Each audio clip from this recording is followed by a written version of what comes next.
All right, this is Chris Kelly, just a quick video on what core stability is and then how we train it.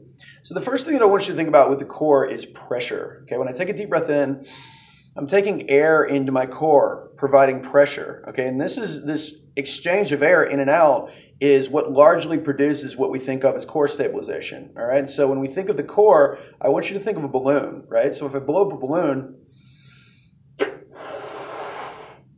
a balloon has essentially four sides, okay? We have the front part, which we could think of as our abs. We have the sides, and we have the back, okay? And you can see that air is kind of equally pressurized in each of these areas, okay? So you could say that this balloon has pretty good pressurization or stabilization at the moment.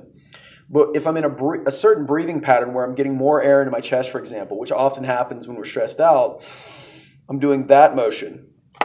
Instead of getting pressure everywhere that's the same, I'm going to get less pressure down here and more pressure up here. Whereas if I'm breathing through my belly, I do this, I kind of get this push belly, and I breathe out, but I'm not getting expansion of my ribs.